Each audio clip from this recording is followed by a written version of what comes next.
अपनी अंदर की आवाज बदलिए, जिंदगी बदल जाएगी। नमस्कार, आज की इस बेहद खास चर्चा में आप सभी का बहुत बहुत स्वागत है। खैर, बिना किसी देरी के सीधे मुद्दे पर आते हैं। आज हम एक ऐसी कहानी पर बात करने वाले हैं जो सच कहूं तो हम में से हर एक इंसान से जुड़ी हुई है। ये कहानी है रवि नाम के एक लड़के की। रवि बिल्कुल हमारे और आपके जैसा ही एक साधारण सा लड़का था, पढ़ने में भी ठीक ठाक था। लेकिन उसकी सफलता के रास्ते में एक बहुत बड़ी दीवार खड़ी थी। और पता है, सबसे हैरान करने वाली बात क्या थी? ये दीवार दुनिया ने नहीं बनाई थी, ये उसने खुद अपने लिए खड़ी की थी। तो आज के इस विश्लेषण में हम यही देखेंगे कि कैसे कोई इंसान अपनी ही बनाई इस रुकावट को, अपनी ही मानसिकता को हरा सकता है। चलिए इस सफर को शुरू करते हैं। तू नहीं कर पाएगा, लोग तुझ पर हंसेंगे, तू हमेशा हारता है। जरा सोचिए इन शब्दों के बारे में। ये सिर्फ कुछ शब्द नहीं है, ये एक तरह का धीमा जहर है जो रवि के दिमाग में दिन रात बस गूंजता रहता था। वो जब भी कुछ नया करने की सोचता, अंदर से बस यही आवाज आती। हम सब ने कभी ना कभी इस आवाज को सुना है ना? लेकिन रवि के केस में ये आवाज इतनी हावी हो गई थी कि उसने इसे ही सच मान लिया था। ये बिल्कुल एक अदृश्य पिंजरे की तरह था जिसने उसे पूरी तरह से जकड़ रखा था। अच्छा, तो चलिए अब थोड़ा गहराई में उतरते हैं। अगर हम रवि की कहानी से थोड़ा बाहर निकलकर एक बड़े नजरिए से सोचें तो एक बहुत ही अहम सवाल उठता है। आखिर वो क्या चीज है जो एक इंसान को सबसे ज्यादा पीछे खींचती है? क्या वो पैसों की कमी है, या खराब किस्मत है, या फिर कुछ और? देखिए, ये सवाल पूछना बहुत जरूरी है, क्योंकि जब तक हमें असली बीमारी का पता नहीं चलेगा, हम उसका इलाज कैसे करेंगे? आत्मसंदेह का बोझ। तो चलिए देखते हैं कि इस बोझ के तले दबकर असल जिंदगी में होता क्या है। जब आप लगातार अपने अंदर की उस नेगेटिव आवाज को सुनते हैं तो इसकी बहुत ही गंभीर और जमीनी परिणाम होते हैं। रवि के साथ क्या हुआ? उसने प्रतियोगी परीक्षा देने का अपना जो बड़ा सा सपना था वो पूरी तरह से छोड़ दिया। मतलब इंटरव्यू के नाम से ही उसे डर लगने लगा था। और सबसे ज्यादा अफसोस की बात तो ये थी कि उसने किसी भी नए मौके को आजमाने से पहले ही अपने मन में हार मान ली थी। वो कोशिश करने से पहले ही हथियार डाल चुका था। ये इस बात का एकदम जीता जागता सबूत है कि खुद पर शक करना हमारी पूरी की पूरी क्षमता को कैसे दीमक की तरह खा जाता है। असली दुश्मन की पहचान। अब कहानी में आता है एक बहुत बड़ा टर्निंग पॉइंट, जहां रवि की मुलाकात होती है अपने पुराने गुरुजी से। गुरुजी ने रवि की परेशानी देखकर उससे एक बहुत ही सिंपल लेकिन बहुत ही गहरा सवाल पूछा। उन्होंने पूछा, बेटा, तुम्हारी सबसे बड़ी दुश्मन आखिर है कौन? एक पल के लिए सोचिए इस बारे में। हम अक्सर इस सवाल का जवाब अपने आसपास ढूंढने लगते हैं, और रवि ने भी वही किया जो कोई भी हताश इंसान करता। उसने तपाक से जवाब दिया, मेरी किस्मत। और यही हम सबसे बड़ी गलती करते हैं। एक तरफ रवि का सोचना था, मेरी किस्मत खराब है, मतलब कोई ऐसी चीज जिस पर उसका कोई जोर ही नहीं है। लेकिन दूसरी तरफ गुरुजी का सच कुछ और ही था, तुम्हारे दिमाग की आवाज। गुरुजी ने मुस्कुराकर कहा कि देख बेटा, तेरी दुश्मन तेरी किस्मत बिल्कुल नहीं है। तेरी असली दुश्मन वो आवाज है जो तेरे ही दिमाग में बैठकर तुझे हर दिन कमजोर बना रही है। अपनी नाकामी को बाहर की किस्मत पर थोपना और अपने अंदर के इस दुश्मन को न पहचान पाना, यही तो सारी समस्या की जड़ है। फिर गुरुजी ने रवि को जो बात समझाई ना, वो सच में बहुत गहरी थी।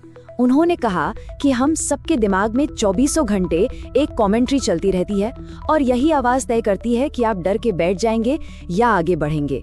अगर आप खुद से बार बार कहते हैं कि मैं हार गया हूँ, तो विश्वास मानिए आप जीतकर भी हार का ही एहसास करेंगे।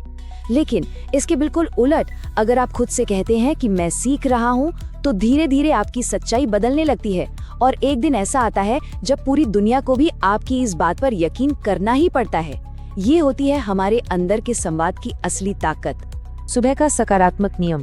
गुरुजी की इस बात ने रवि की आंखें खोल दी, लेकिन सिर्फ सोचने से काम नहीं चलता, एक्शन लेना पड़ता है। तो रवि ने एक रूटीन बनाया। वो हर सुबह आईने के सामने खड़ा होता और खुद से ये 4 बातें कहता। पहला, मैं सक्षम हूँ। दूसरा, मैं हर दिन बेहतर बन रहा हूँ। तीसरा, असफलता मेरा अंत नहीं बल्कि मेरी सीख है। और चौथा, मैं अपने लक्ष्य तक जरूर पहुंचूंगा। देखिए, ये कोई ऐसे ही हवा में बोली गई बातें नहीं थी। ये एक बहुत ही सॉलिड तरीका था अपने दिमाग की उस पुरानी सड़ी गली नेगेटिव प्रोग्रामिंग को डिलीट करके वहां आत्मविश्वास का नया सॉफ्टवेयर इंस्टॉल करने का। अब सच कहूं तो ये सब रातों रात नहीं हुआ। कोई जादू की छड़ी नहीं थी कि घुमाया और सब ठीक हो गया। शुरुआत में रवि को ये सब बहुत अजीब लगता था। मतलब आईने के सामने खुद से बातें करना। उसका मन अभी भी नेगेटिव बातें बोलता था, क्योंकि पुरानी आदतें इतनी जल्दी कहाँ जाती हैं। लेकिन सबसे अहम बात ये थी कि रवि ने अब ठान लिया था कि पीछे हटना कोई ऑप्शन ही नहीं है। उसने उस अजीब से एहसास और बची खुची नेगेटिविटी से लड़ने का पक्का फैसला कर लिया था। अगर हम टाइमलाइन देखें तो ये बदलाव बहुत ही नेचुरल तरीके से हुआ। पहले दिन उसे बड़ा अजीब लगा, फिर भी उसने नियम नहीं तोड़ा। फिर कुछ महीनों बाद उसका आत्मविश्वास सच में बढ़ने लगा। उसने दोबारा इंटरव्यू देने शुरू किए। हाँ, वो फेल भी हुआ, लेकिन इस बार उसने उस नेगेटिव आवाज को सुनकर हार नहीं मानी, बल्कि अपनी गलतियों से सीखा। और आखिरकार 1 साल की लगातार मेहनत और अपनी अंदर की आवाज को पॉजिटिव रखने का नतीजा ये निकला कि उसे एक बहुत ही बेहतरीन नौकरी मिल गई। ये छोटे छोटे बदलाव भी तो आगे चलकर इतने बड़े रिजल्ट देते हैं। किस्मत से ऊपर मानसिकता। हम अपनी इस चर्चा के आखिरी और सबसे जरूरी हिस्से पर आ गए हैं। दुनिया चीजों को कैसे देखती है और असलियत क्या होती है, इसका इससे अच्छा उदाहरण नहीं हो सकता। गांव वाले क्या कह रहे थे? अरे वाह, रवि की तो किस्मत चमक गई। लोग अक्सर ना आपकी कड़ी मेहनत और उस दिमागी जंग को नहीं देख पाते और सीधे उसे किस्मत का नाम दे देते हैं। लेकिन वो छिपी हुई सच्चाई तो सिर्फ रवि जानता था। उसकी किस्मत ने कोई पलटी नहीं मारी थी, बल्कि उसके अंदर की आवाज बदल गई थी। सफलता किस्मत का खेल नहीं, बल्कि अपने दिमाग को सही दिशा देने का नतीजा थी। तो इस पूरी कहानी से हमें क्या समझ आता है? मतलब साफ है। पहला, हमारी जिंदगी बाहर क्या चल रहा है उससे कम और हमारे अंदर क्या चल रहा है उससे ज्यादा बनती है।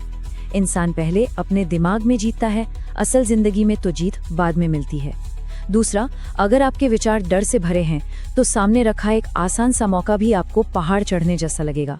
और तीसरा, अगर आपकी सोच में आत्मविश्वास है तो यकीन मानिए मुश्किल से मुश्किल रास्ता भी आपको आपकी मंजिल तक पहुंचा ही देगा।